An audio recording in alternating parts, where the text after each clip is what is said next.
एक मित्र ने प्रश्न पूछा है कि संस्कार क्या होते हैं और कैसे मनुष्य संस्कारों के चक्कर में फंस जाता है। क्योंकि बुद्ध कहते हैं कि मनुष्य का जन्म उसके संस्कारों से, उसके कर्मों से दोबारा इस भवलोक में हो जाता है और संस्कारवश ही वह कर्म करता है। तो यह संस्कार क्या है? इन मित्र का प्रश्न अच्छा है, क्योंकि जब तक हमें यह पता नहीं होगा कि संस्कार कैसे लगते हैं, तब तक हम कौन से संस्कारों को कर्म के बहाव में आकर कर्म के प्रति प्रतिबद्ध हो जाते हैं। क्योंकि संस्कार जब गहरा होगा तो वह कर्म की तरफ खींच कर ले जाएगा, और जब वह कर्म की तरफ खींच कर ले जाएगा तो फिर कर्म हो जाना स्वाभाविक है। इसलिए संस्कार क्या हैं, इस पर प्रकाश डालना बहुत ज़रूरी है। बात करते हैं एक छोटे से बच्चे से। छोटे से बच्चे को हम देखते हैं, छोटा सा बच्चा माँ जैसा कहती है, माँ जैसा सिखाती है, माँ जैसे बोलती है, माँ जैसे कृत्य करती है। वह उन सभी माँ के द्वारा किए गए क्रियाकलापों को बड़े ही ध्यान से देखता है, और क्योंकि वह माँ के साथ ही रहता है, माँ के सबसे नज़दीक होता है, माँ के बिना वह अपने आप को बिल्कुल खाली और अधूरा पाता है। इसलिए कभी आपने देखा होगा अपने घरों में कि बच्चा माँ को छोड़ता ही नहीं। माँ बाथरूम में गई हो भला, लेकिन वह उसके बावजूद भी बाथरूम के दरवाजे पर खड़ा हो जाता है। माँ के पल्लू को वो छोड़ता ही नहीं। इसीलिए माँ के हर कृत्य पर उसकी नज़र रहती है। माँ के सारे क्रियाकलापों को वह ध्यान से देखता है और फिर रिपीट करता है। उसी को वह कॉपी करने लगता है, माँ की तरह बोलने लगता है, माँ की तरह बात व्यवहार करने लगता है। आपने देखा ना, छोटे से बच्चों को अगर आप घर में देखेंगे, माँ अगर रोटी बना रही हो वो भी कहेगा मुझे भी दो, मुझे भी एक आटे का गोला दो, मैं भी रोटी बनाऊंगा या बनाऊंगी। फिर वो मम्मी उसको एक छोटा सा आटे की लोई दे देती है, फिर वो आटे की लोई को वैसी मम्मी की तरह बनाने की कोशिश करता है। आपने देखा? ऐसे ही धीरे धीरे संस्कार लगते हैं। संस्कार का अर्थ है कि जिस भी माहौल में, जिस भी वातावरण में, जिस तरह का भी जीवन में जी रहा हूँ, जिस तरह के भी जीवन में मुझे डाल दिया गया है, उसी जीवन को मैं एडॉप्ट कर लेता हूँ, उन्हीं क्रियाकलापों को मैं करने लगता हूँ, उसी वातावरण में मैं उस जैसा ही होने लगता हूँ। इसलिए सभी ज्ञानी जनों ने एक मत से एक बात कही, क्या? कि जिस तरह से आदमी जिस वातावरण में जीवन जीता है, जिस प्रकार की संगति होती है, उसी प्रकार का रंग उसको चढ़ने लगता है। जैसी संगति वैसी रंगति। इसलिए सभी बुद्ध पुरुषों ने एक मत से कहा कि संगत अच्छी होनी चाहिए, सत्संगी की संगत होनी चाहिए। और बुद्ध ने तो अपने पहले उपदेश में ही कहा, सत्पुरुषों की संगति, सत धर्म का उपदेश, सद्धर्म का पालन। जिस भी व्यक्ति ने सद्धर्म का पालन किया, जिस भी व्यक्ति ने सत्पुरुषों की संगति की, वह व्यक्ति के संस्कार उसी तरह के होंगे, और संस्कार बड़ा रंग डालते हैं। जैसा संस्कार होगा, अगर सत्पुरुष की संगति है तो संस्कार सत्पुरुष का आएगा, और अगर कुप्रवृत्ति वाले लोगों की संगति मिली तो फिर वैसा ही संस्कार लग जाएगा। क्योंकि मनुष्य के मन की, मनुष्य के ब्रेन की, मनुष्य का मैकेनिज्म इस तरह का है कि वह रिपीट करता है, वह देखकर ऑब्जर्व करके चीज़ों को वैसा ही करने की कोशिश करता है। यह उसके ब्रेन का मैकेनिज्म है।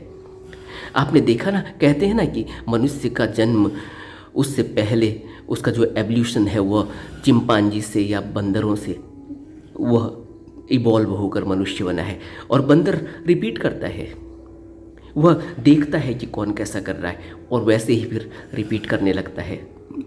यह ब्रेन का मैकेनिज्म है, क्योंकि एवोल्यूशन इस तरह से हुआ है।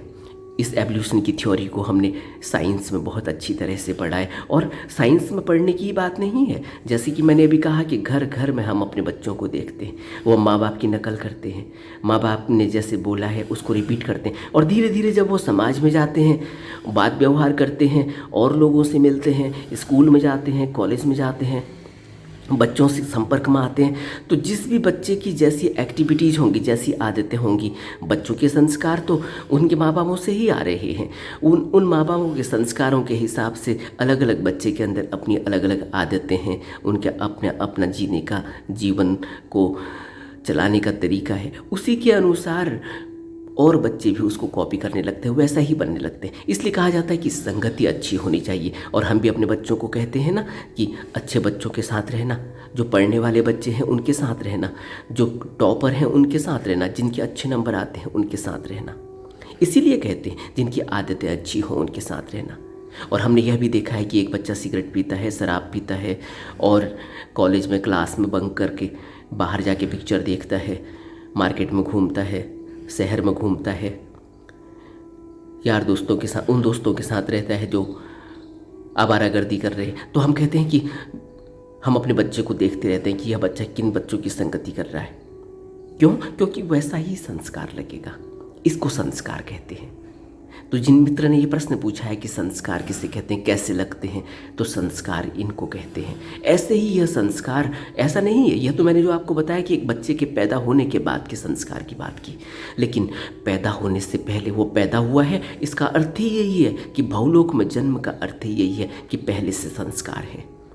जैसे बुद्ध ने कहा कि मैं तो कई जन्मों से इस ग्रह बनाने वाले, इस घर बनाने वाले को खोजता रहा हूँ। क्यों कह रहे हैं? इसीलिए कह रहे हैं कि कई जन्मों से इस भवलोक के चक्कर लगाते लगाते मैं इसीलिए फंसा हुआ हूँ। यानी एक मनुष्य की बात कर रहे हैं। बुद्ध अपनी बात कहते हैं, लेकिन बुद्ध हम जैसे साधारण जनों के लिए कह रहे हैं कि मैं बार बार चक्कर लगा रहा था, क्योंकि मुझे अभी तक ये घर बनाने वाले का पता नहीं चला। घर बनाने वाले का क्या अर्थ है कि मैं इस संसार में कैसे फंसता हूँ। मैं तृष्णा से फंसता हूँ, तृष्णा घर बनाती है।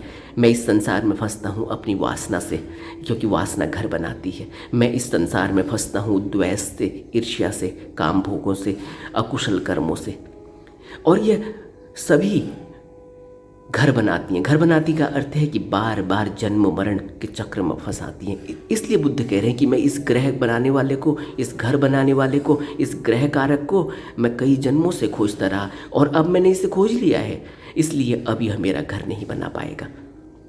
घर नहीं बना पाएगा का अर्थ है ऐसा नहीं कि कोई मकान बनाना है, घर बनाना है जिसमें रहा जाएगा।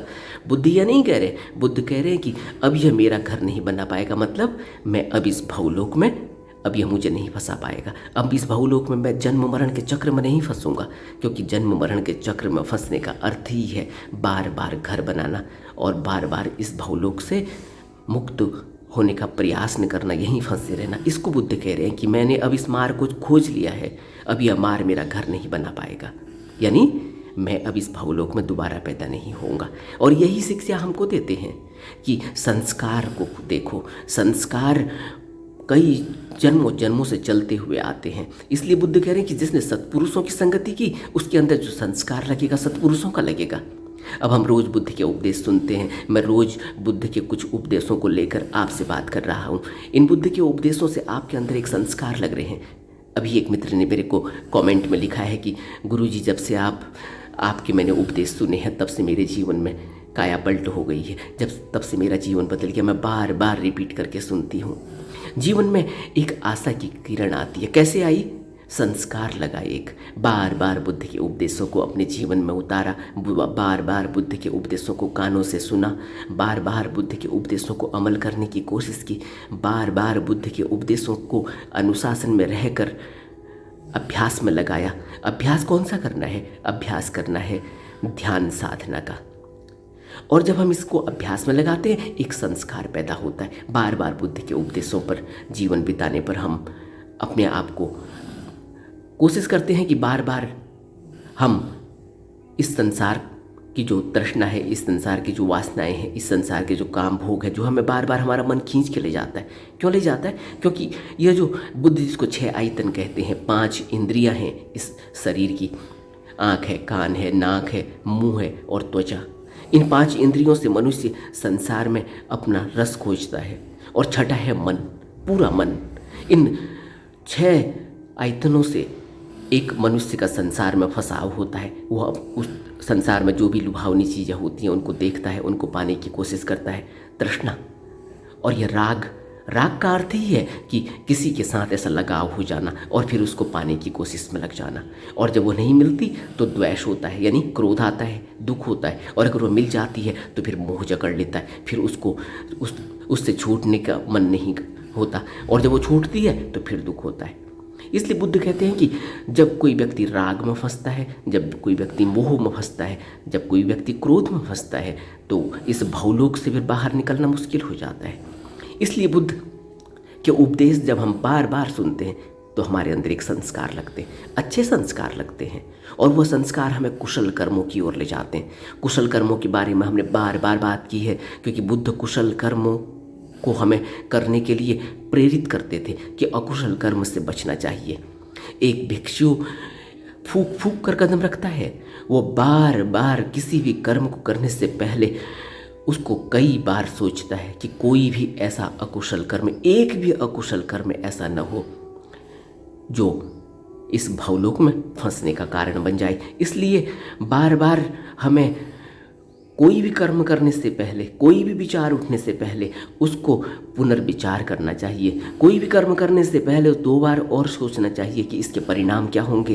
क्योंकि परिणाम ऐसा नहीं है कि हम कहेंगे नहीं कुछ परिणाम नहीं होते क्योंकि दूसरा भी कर रहा है, हमें भी कुछ पता नहीं। हम सोचते हैं कि ऐसा कोई नियम नहीं है, ऐसा कोई कानून नहीं है, कौन देख रहा है। कानून है भी तो कानून तो छिप जाता है, किसको पता चलता है। यह हमारी गलतफहमी है। इस संसार के कानून, इस संवैधानिक देश में जो संवैधानिक दायरा होता है, देश का जो संवैधानिकता होती है, उस संवैधानिकता को से हम बच जाएं भला, लेकिन उस कुदरत की संवैधानिकता से हम नहीं बच पाएंगे, कभी नहीं बच पाएंगे। और जो कुदरत की संवैधानिकता होती है, जो कुदरत का जो चक्र है, वह हमें जानता है, वह कुदरत हमें जानती है। क्योंकि कुदरत से हम बनते हैं। हम इस हवा से बन रहे हैं, हम इस पानी से बन रहे हैं, हम इस रोशनी से बन रहे हैं, हम इस आकाश से बन रहे हैं, हम इस पृथ्वी से बन रहे हैं। और यह कुदरत जन्य तरीके हैं एक मनुष्य के निर्माण के, एक प्राणी के निर्माण के। तो हम अगर ये सोचें कि हमने कोई देश में कोई नियम बना दिए, कोई कानून बना दिए, अगर हम उनको तोड़ दें या किसी को पता नहीं चलेगा, सब लोग ऐसे बच के निकल रहे हैं, तो वह भी तो कोई अकुशल कर्म कर रहे हैं, उनको तो कोई ऐसा फल नहीं मिल रहा है। सब हमें यही लगता है कि बहुत अच्छा कर रहे हैं, सब खुश हैं, सब सुखी हैं, जबकि वो गलत काम कर रहे हैं। यह हम बार बार हमारे अंदर प्रश्न उठता है। तो फिर हम बुद्ध के उपदेशों को क्यों माने? बुद्ध के उपदेश तो हमें एक एक कदम को फूक फूक कर चलने को कहेंगे। तो बड़ी पीड़ा होती है कि नहीं, यह तो बहुत मुश्किल का काम है कि हम इसको जीवन में कैसे उतारें। प्रश्न उठता है बार बार कि जीवन में कैसे उतारेंगे, क्योंकि जीवन में और इस संसार में रहना है तो ऐसा तो होता ही नहीं कि हर कर्म कुशल ही होगा। लेकिन बुद्ध कहते हैं कि नहीं, बात यह नहीं है कि तुमने जीवन में उतारा या नहीं।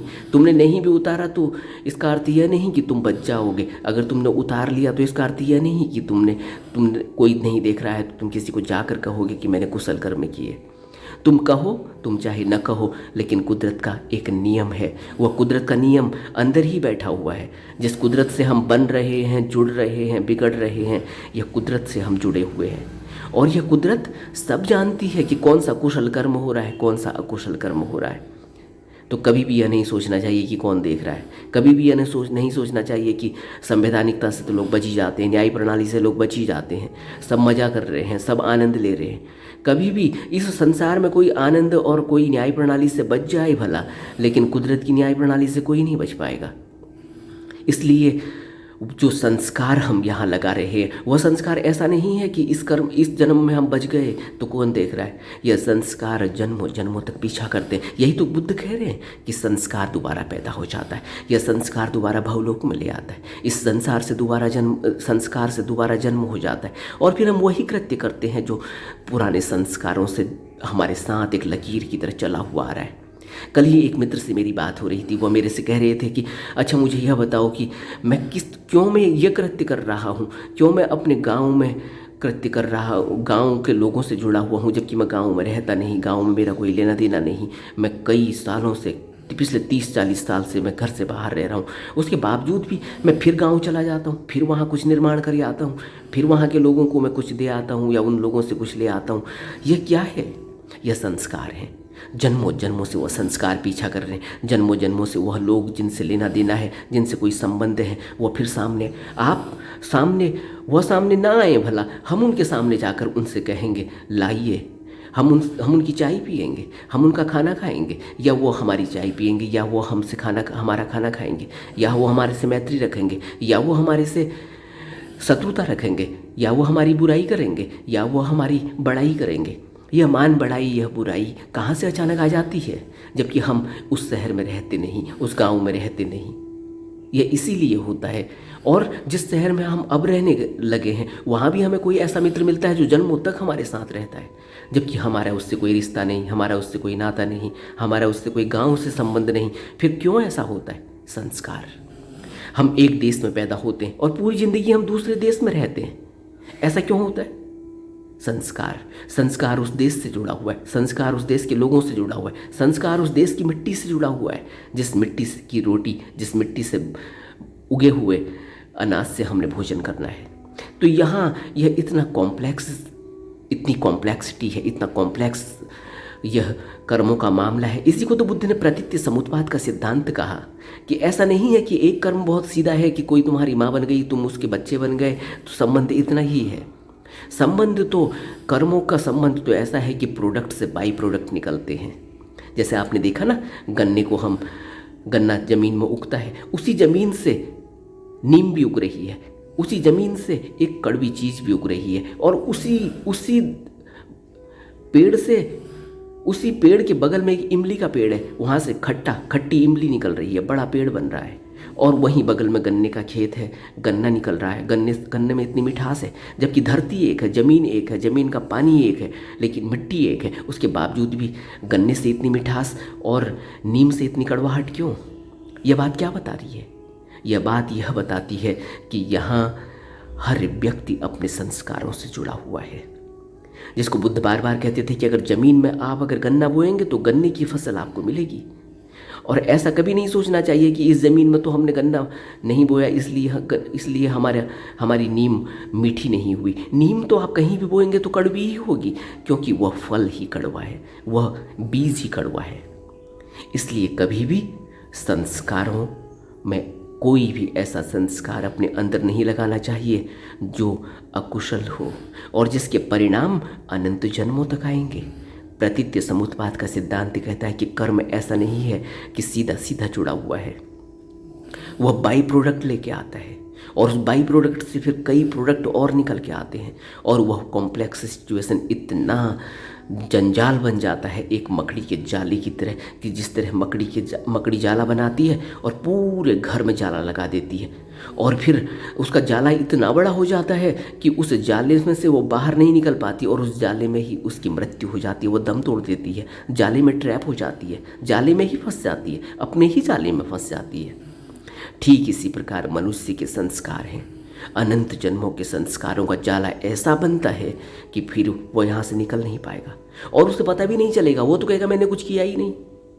आपने देखा ना, हम कहते हैं ना कि हमने तो ऐसा कुछ किया ही नहीं, हमें इतना दुख क्यों मिल रहा है। तुम्हें क्या पता है तुमने क्या किया और क्या नहीं किया?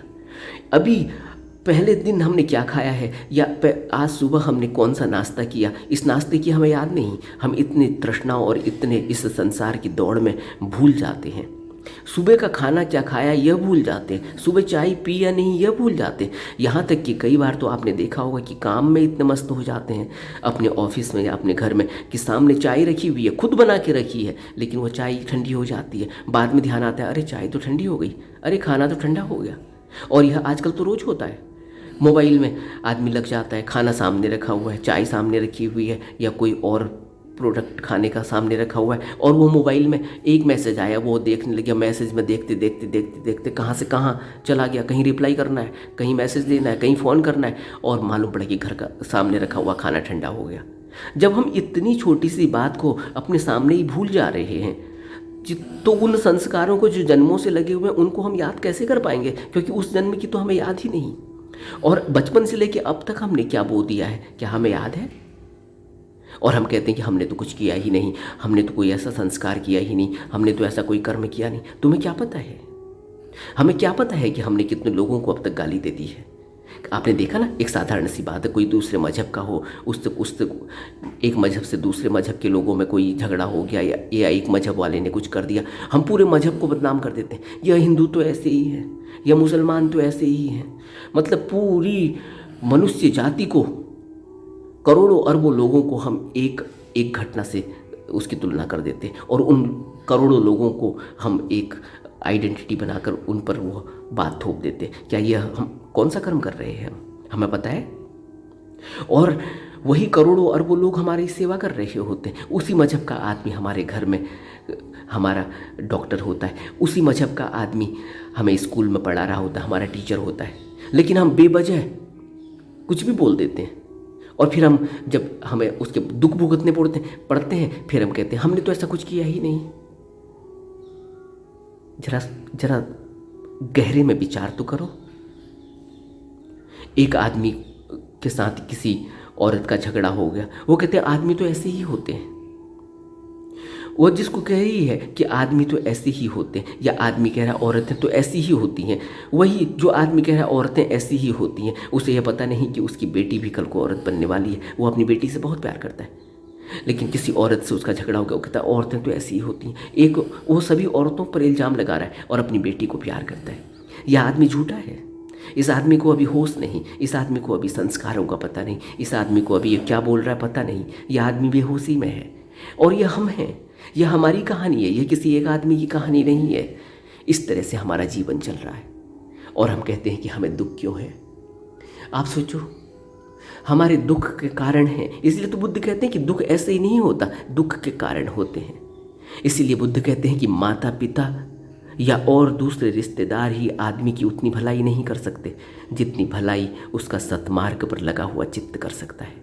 बुद्ध का यह वचन हृदय गम्य करने जैसा है, हृदय में बैठाने वाला जैसा है, कि माता पिता जो एक बच्चे के बिल्कुल ही करीबी होते हैं, जिनसे वह बच्चा पैदा होता है, अस्तित्व में आता है, वह भी उसकी उतनी सहायता नहीं कर सकते, उतनी भलाई नहीं कर सकते।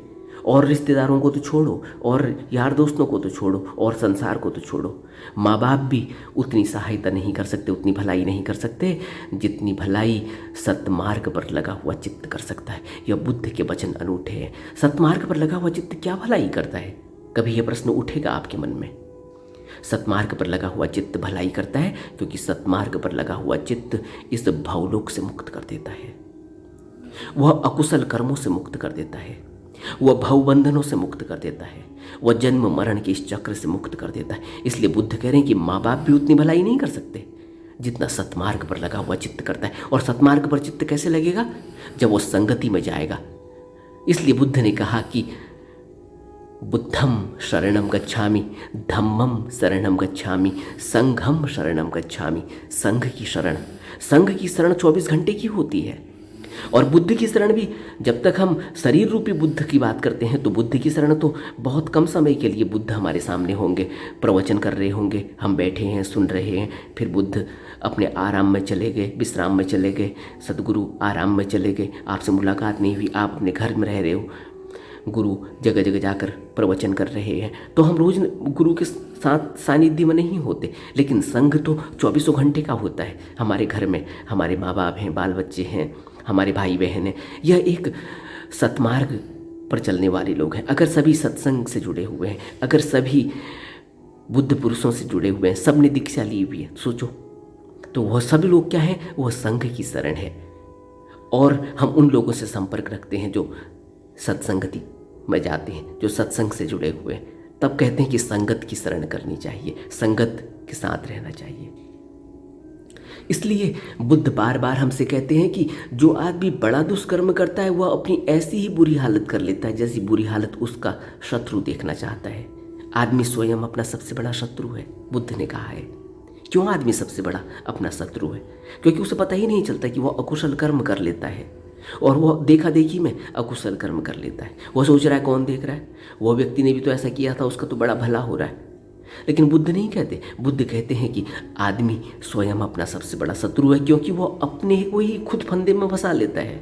वह अपने गले में फंदा लगाता है और बाद में कहता है कि मेरे को दुख आ गया, मेरे को पीड़ा हो गई, मेरा जीवन दांव पर लग गया। किसने तुम्हें पीड़ा दी? तुम तो कहते हो कि मैं बहुत बड़ा बुद्धि वाला हूँ, तुम तो कहते हो कि मैं बहुत बड़ा दिमाग वाला हूँ, तुम तो कहते हो कि मैंने इतनी पढ़ाई की है, मेरे पास इतनी डिग्रियाँ हैं। फिर इतने बुरे कर्म क्यों हो जाते हैं? फिर क्यों हम अपने ही किए हुए कर्मों की कई बार तो माफ़ी भी मांगते हैं? और अगर माफ़ी नहीं भी मांगें दूसरे से, क्योंकि अहंकार को ठेस लगती है, तो मन ही मन में पछताते हैं। और जब मन ही मन में तुम पछता रहे हो, मन ही मन में तुम माफ़ी मांग रहे हो, या तुम अगर इतने ही अपने अहंकार को नीचे रख सको और माफ़ी मांग रहे हो, तो फिर अपने आप से यह भी तो पूछना चाहिए कि मैं तो कहता हूँ कि मैं बहुत ज्ञानी हूँ, फिर मेरे से यह गलत कर्म क्यों हुआ? फिर हम कहेंगे गुस्से में हो जाता है। तो गुस्सा क्यों हुआ? तुम गुस्से को क्यों नहीं देख पाए? इससे यह पता चलता है कि हम बेहोश हैं। इससे यह पता चलता है कि हमारा जीवन बेहोशी में जिया जा रहा है। इससे यह पता चलता है कि हमें अपना कुछ भी पता नहीं। और जिस भी व्यक्ति को अपने जीवन में कभी यह एहसास होने लगे, समझ लो कि उसका जीवन अब जरूर बदलेगा। अब दुनिया की कोई भी ताकत उसको बदलने से नहीं रोक सकती।